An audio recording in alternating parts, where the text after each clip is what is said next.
Kata beliau, anna khatimatasu takunu bisa babi dasi satin batinah.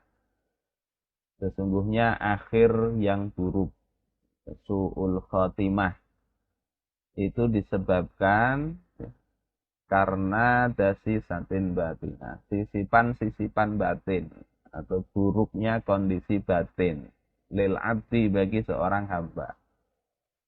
La yattali'u 'alaihan nas, yang itu tidak nampak oleh manusia. Bahwasanya bisnis itu kita juga berharap ujungnya itu baik, baik ujung itu masih di dunia, termasuk juga ujung dari kehidupan kita ini. Sehingga dasar kita ketika meninggalkan, menjauhi riba itu bukan apa-apa. Bukan karena sekedar bisnisnya nanti akan susah, nggak berkah dan sebagainya. Lebih dari itu, meninggalkan riba ini harus dilihat dari sisi ini. Khawatir kalau su'ul khotimah. Kalau bisnisnya saja yang su'ul khotimah, ada masalah juga, nggak terlalu berat, misalnya rugi gitu ya. Tapi kalau hidupnya yang su'ul khotimah, itu maka menjadi problem yang berat. Oleh sebab itu, karena sebabnya itu adalah kotornya batin seseorang, kita ini kalau bicara kotor kan harusnya kita bersihkan. Nah, pembersihan diri ini bisa pembersihan badan awalnya, ada toharoh. Kemudian ada pembersihan amal, hati, dan pikiran. Ini kalau di dalam kitab-kitab itu ada tazkiyatun nafsi. Di dalam kitab-kitab tentang raqaiq ya. Kemudian yang kita bahas di sini nanti ya pembersihan diri dari sisi hartanya. Gimana mau amalnya bagus, kalau harta yang dipakai itu tidak dibersihkan. Oleh sebab itu sudah dibahas banyak hal, mungkin itu nanti terkait sebetulnya dengan bagaimana kita ini bisa membersihkan diri. Qad aflaha man zakkaha wa qad khaba man dassaha. Sungguh beruntung orang yang membersihkan dirinya dan sungguh rugi orang yang mengotori dirinya. Nah, membersihkan diri salah satunya adalah dengan membersihkan harta. Nah, kenapa perlu dibersihkan? Karena terkait riba ini nanti orang itu semakin canggih, semakin canggih pula dia membuat istilah-istilah sehingga kemudian yang haram itu jadi halal. Di dalam hadis dari Al-Auza'i itu dikatakan ya'ti 'alan nasi zamanun yastahilluna riba bil bai'. Akan datang suatu masa pada manusia mereka itu menghalalkan riba dengan sebutan jual beli.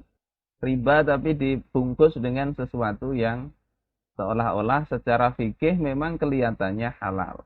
Nah, maka perlu pemahaman kita ini dibersihkan sedemikian rupa sehingga kita tidak tertipu dengan sekedar label. Labelnya seolah-olah secara ditinjau fikih, dari fikih memang halal, tetapi sebetulnya itu ada masuk dalam kategori riba. Ini perlu hati-hati. Nah, makanya awal tadi saya sampaikan perkataan Ibnu Rajab tentang su'ul khotimah itu supaya hati kita ini tidak fokusnya ke untung secara materi. Karena kalau kita ini yang kita pikirkan pertama kali adalah untung secara materi, itu yang mendominasi kita, bisa jadi kita nggak peka lagi.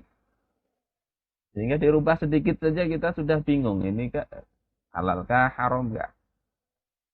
Saudara-saudaraku sekalian rahimakumullah, ada Allah katakan riba ini akan membuat orang itu berperilaku seperti perilakunya orang gila. Apa maknanya? Ini terkait riba.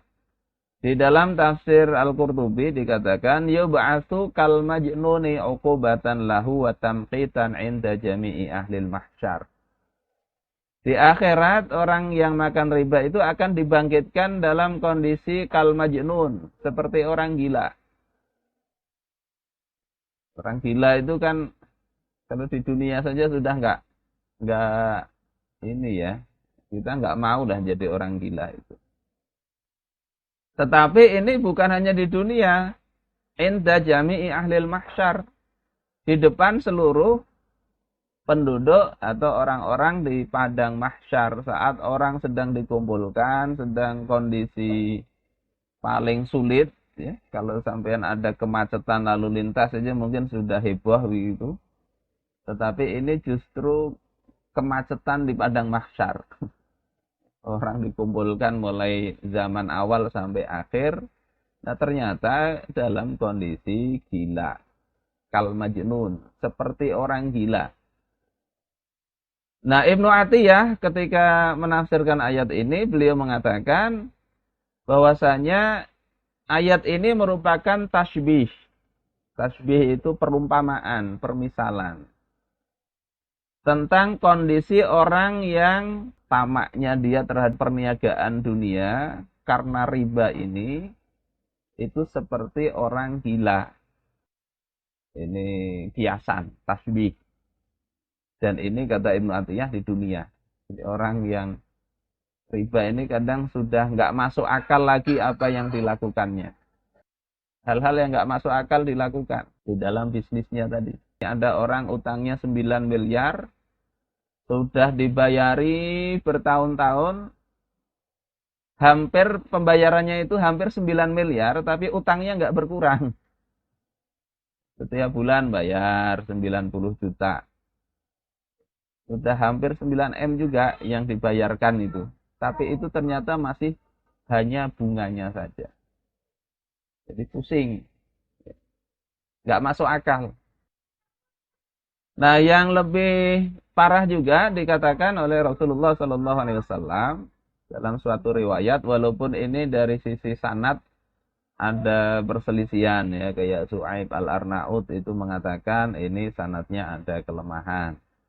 Tapi dalam hal bukan penentuan hukum, walaupun lemah itu bisa dijadikan sebagai pelajaran.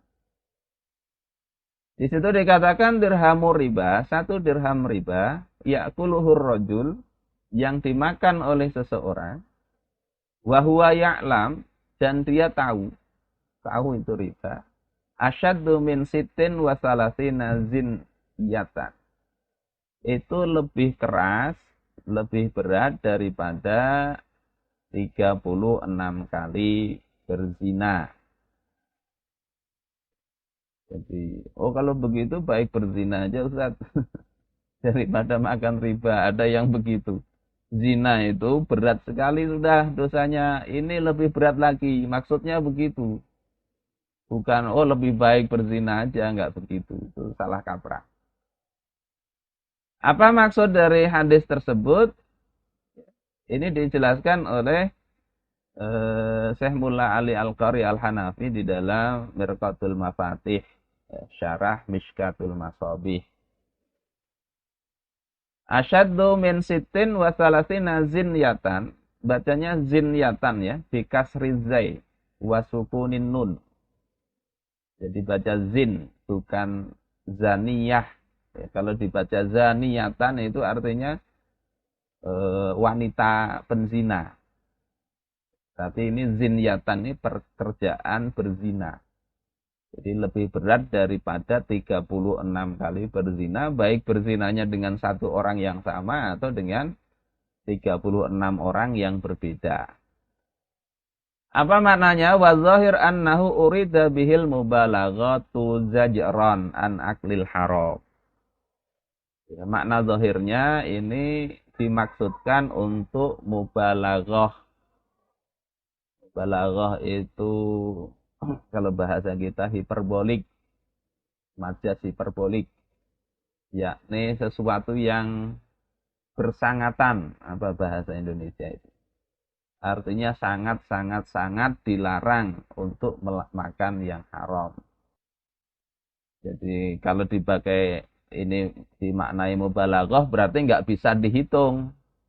Dihitung berapa dosa riba, kalau 1 dirham begini, kalau 2 dirham begini, nggak bisa begitu. Kalau maknanya dimaknai sebagai mubalaghatu zajron. Ya intinya banyak benar gitu loh.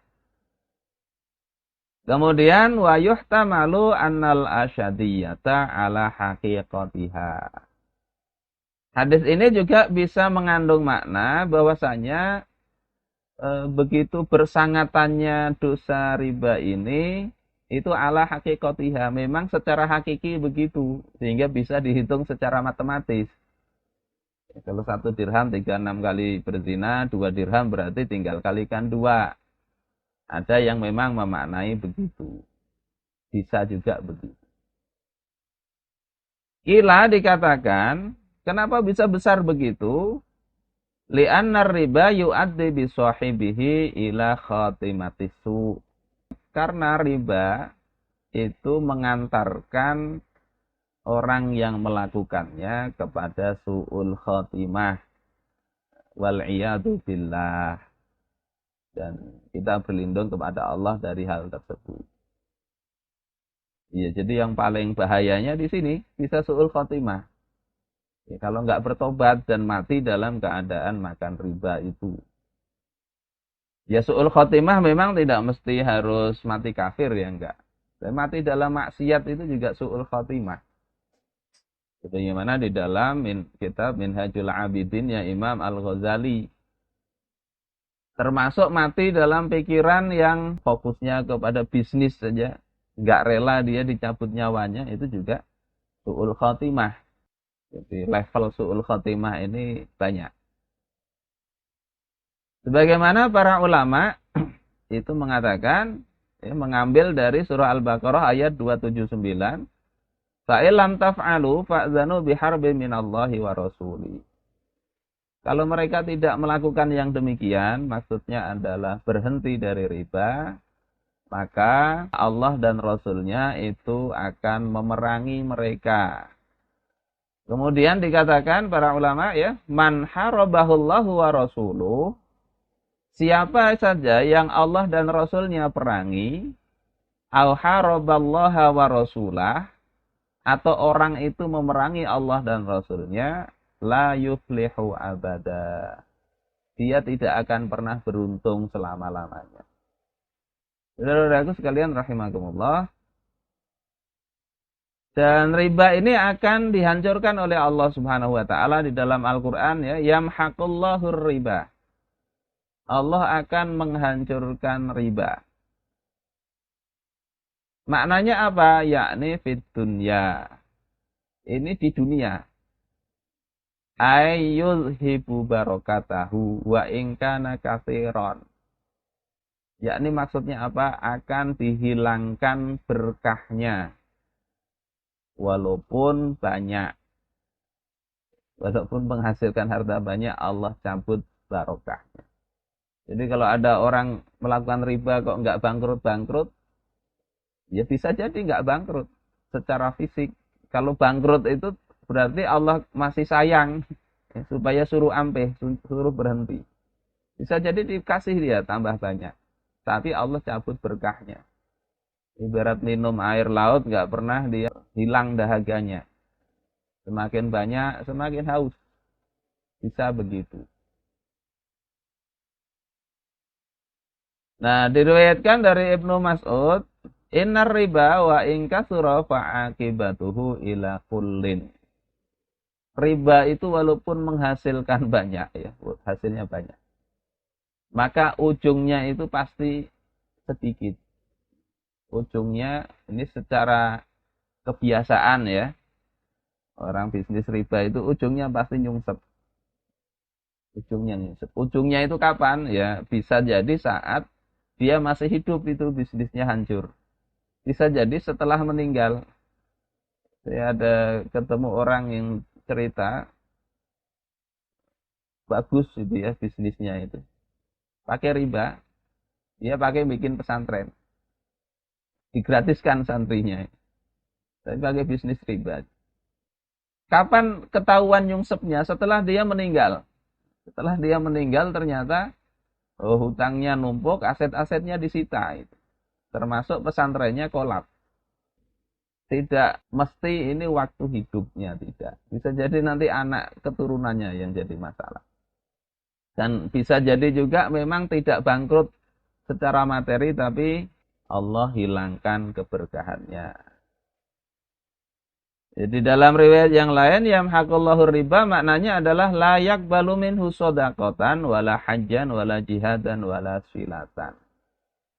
Allah tidak akan terima sedekahnya, hajinya, jihadnya, bahkan dia berjihad dengan hartanya itu enggak diterima, wala silatan, dan juga masalah hubungan relasi, silaturahim, hibah, sedekah, itu tidak akan diterima oleh Allah Subhanahu wa taala.